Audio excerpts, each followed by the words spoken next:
field, a multi-dimensional field. Right now, for instance, we cannot see gravity. It is a multi-dimensional energy. We can feel it, measure it. We think we know why it's caused. I mean, you know why it works through mass. Magnetic fields is the same. We can see the attributes of it if we use iron filings on a piece of paper. There's a couple of experiments where you can see some of the attributes of it, but we can't really see its field. It's a multi-dimensional energy. And so there is a push, and there always has been in quantum physics, to see if there would be a way that we could see these invisible fields because we know they're there. And so this push will eventually give us something called the quantum lens, and Kryon has even given some of the attributes of it. He says it will use plasma and cryo energy, which is supercooling. So those are the two things. And when we get it, I'll be interested to see whether those two things are involved. Kryon only gives to humanity what it's already working on, and so there are no secrets revealed. We must do this ourselves. So those two things are probably known by physicists who are trying to do this. So what's the bottom line? Why does it matter? Why is it going to reinvent? Because we'll suddenly be able to see anything with a multidimensional field outside of 3D. And we'll look at all manner of things, and we're going to be astonished because as soon as this lens is miniaturized, in other words, it's not on some big platform looking in the sky, which is they'll do first. As soon as it's miniaturized and they can shine it on a human being, they're going to see the Merkaba. And you're going to see something 8 meters wide, that's 26 feet. Every single human will have it. And they will act, I mean, can you imagine what science is going to do with that? Can't deny it. What is it? What does it mean? What do the patterns mean? If you're a medical intuitive in the room, whether you know it or not, you are looking at somebody's Merkaba, and that is how you are diagnosing it.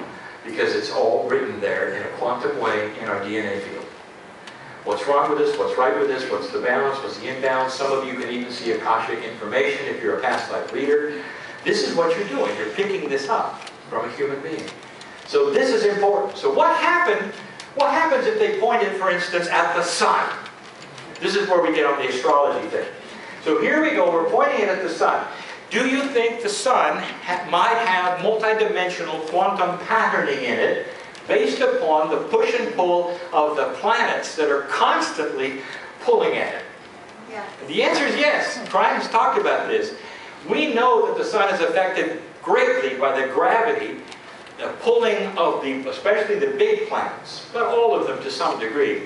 So much so that it wobbles. Our sun actually wobbles. It doesn't make that sound, but it does wobble. Because when the planets line up a certain way, it pulls it a little out of its orbit.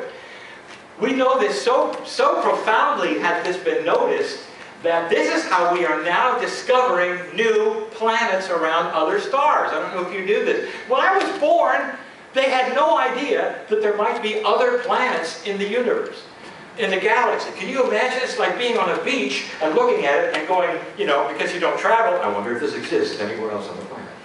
This thing called a beach. Of course it does.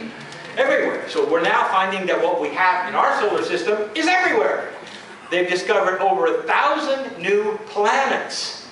Right now, they all have numbers instead of names. I don't know if you knew that. Based upon a wobbling sun. So they're taking a look at a star, and if it goes like that, it's got planets around it. And everywhere they look, there's planets. What do you think are the odds that there might also be life? And the odds are astonishingly in favor of this, and this is what Kryon has said all along. So what about that gravitation? Gravity is a multidimensional energy. What if you could see the actual pattern through this lens, what was going on in the sun? Quantum patterns based on the gravitational pull of the planets that orbit around it. Okay, follow me. Let's pretend you could.